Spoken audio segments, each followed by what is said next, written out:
1992 में 2496, 2010 के super flood में 1985, 2011 के सिंध सैलाब में 361, 2022 के सैलाब में 1760 से 1985 और 2025 के फ्लड में अब तक तकरीबन 900 अफराद अपने हाल के हकीकी से मिल चुके हैं।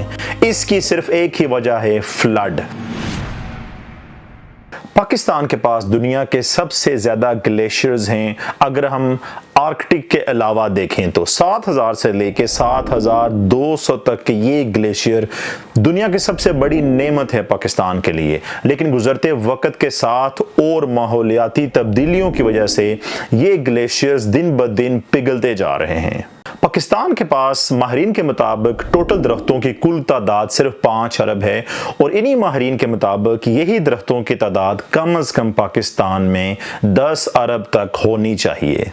क्या आप जानते हैं कि 1992 के सैलाब में पाकिस्तान को कुल नुकसान हुआ था $1 अरब, जो कि आज की करेंसी के मुताबिक बहुत ज़्यादा बनता है। इसके अलावा 3.3 मिलियन अफराद बेघर हो गए थे और कम से कम 12,000 के करीब देहात बह गए थे। 2010 के सुपर फ्लड के दौरान कम से कम 20 मिलियन अफराद बेघर हुए थे और जो तखमीना है नुकसानात का वो कम से कम इनडायरेक्टली $43 बिलियन लगाया जाता है। ये सुपर फ्लड ऑलमोस्ट तमाम एरियाज को तबाह कर गया था। इसी तरह 2011 के सिंध सैलाब में कम से कम 1.2 मिलियन अफराद बेघर हुए थे और 1.7 मिलियन हेक्टेयर अराजी जमीन में डूब गई थी, ज़रई जमीन सैलाब की वजह से। इसी तरह 2022 के फ्लड में 2 मिलियन घर तबाह या नुकसान ज़्यादा हुए और इसी तरह तखमीना लगाया गया था जो नुकसानात का वो कम से कम इनडायरेक्टली $40 बिलियन बनता है। एक क्यूसेक क्या होता है? ये पानी का पैमाना है जो आप लोग अक्सर औकात सुनते हैं, इतने क्यूसेक पानी गुजर गया। इससे मुराद ये होती है माहिरीन के मुताबिक कोई भी ऐसी जगह जहां पे 1 सेकंड के दरमियान 28 लीटर पानी गुजर जाए तो कहा जाता है कि यहां से 1 क्यूसेक पानी गुजर गया है।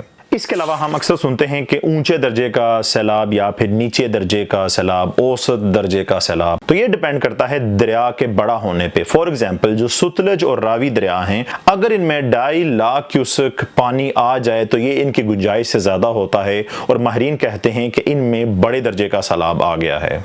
इसी तरह बात की जाए दरिया सिंध की, जो कि बड़ा दरिया है, वहाँ पे चश्मा बैराज पर कमोबेश 2 लाख सवा 2 लाख क्यूसेक पानी मौजूद था, लेकिन उसके बावजूद उसको निचले दर्जे का सैलाब कहा गया और उसको बड़े दर्जे का सैलाब नहीं कहा गया क्योंकि दरिया सिंध बहुत बड़ा है। तो रावी और सतलज के मुकाबले में वहाँ पे बेशक पानी आ भी जाए जितना रावी और सतलज में आता है ऊंचे दर्जे के सैलाब के तौर पे, तो वहाँ पे सिंध में हम उसको ऊंचे दर्जे का सैलाब नहीं कहते बल्कि सिंध दरिया उसको काबू करने के लिए अहल होता है। क्या वजह है कि आए दिनों हर 2-3 साल बाद बड़े सैलाब पाकिस्तान में आते रहते हैं? हालांकि पाकिस्तान सिर्फ कार्बन डाइऑक्साइड का 0.8% प्रोड्यूस करता है, जबकि इसके मुकाबले में यूरोप, भारत और अमेरिका, चाइना टोटल मजमूई तौर पर इस तमाम हिस्से का 70% कार्बन डाइऑक्साइड खारिज करते हैं। लेकिन इसके बावजूद तमाम का तमाम नुकसान उठाना पड़ रहा है छोटे मुल्कों को, जैसा कि अनफॉर्चुनेटली पाकिस्तान।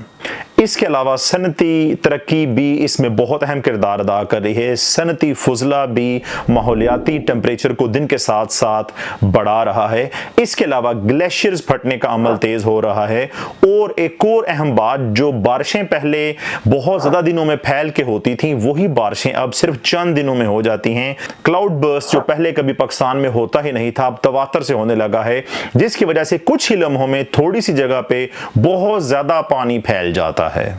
शहरी निकासी आपका नाकस इंतजाम भी बहुत बड़ी वजह है इस तमाम अमल में। इसके अलावा डैमों बैराजों की कमी और इसके अलावा हमारा हमसाया भारत जो कि पानी को पहले इकट्ठा करता है, जब उसको नजर आता है कि अब ये पानी छोड़े बिना कोई गुजारा नहीं तो वो पानी को एकदम से छोड़ देता है। लेकिन इस सब के बावजूद जो नई चीज पाकिस्तान में जन्म ले चुकी है वो है पाकिस्तान की हाउसिंग सोसाइटीज। जितनी भी मोस्टली ग्रीन बेल्ट थी उनको काट के खत्म करके جو ایک تنوع تھا، جو ایک خوبصورتی تھی ماحول کی، جنگلات کی، یا پھر وہ ایریا جو دریا کے کنارے بیلٹ پہ آتے ہیں، ان کو ختم کر کے پلین کر کے ماحولیاتی تبدیلیاں کی گئیں اور ہاؤسنگ سوسائٹیز بنائی گئیں۔ پاکستان کے لیے بہت ضروری ہے کہ وہ شارٹ ٹرم اور لانگ ٹرم میں زیادہ بڑی تعداد میں درختوں کو لگانے کی منصوبہ بندی کرے، نکاسی آب کا سسٹم بھی وقت کے ساتھ بہتر کرے۔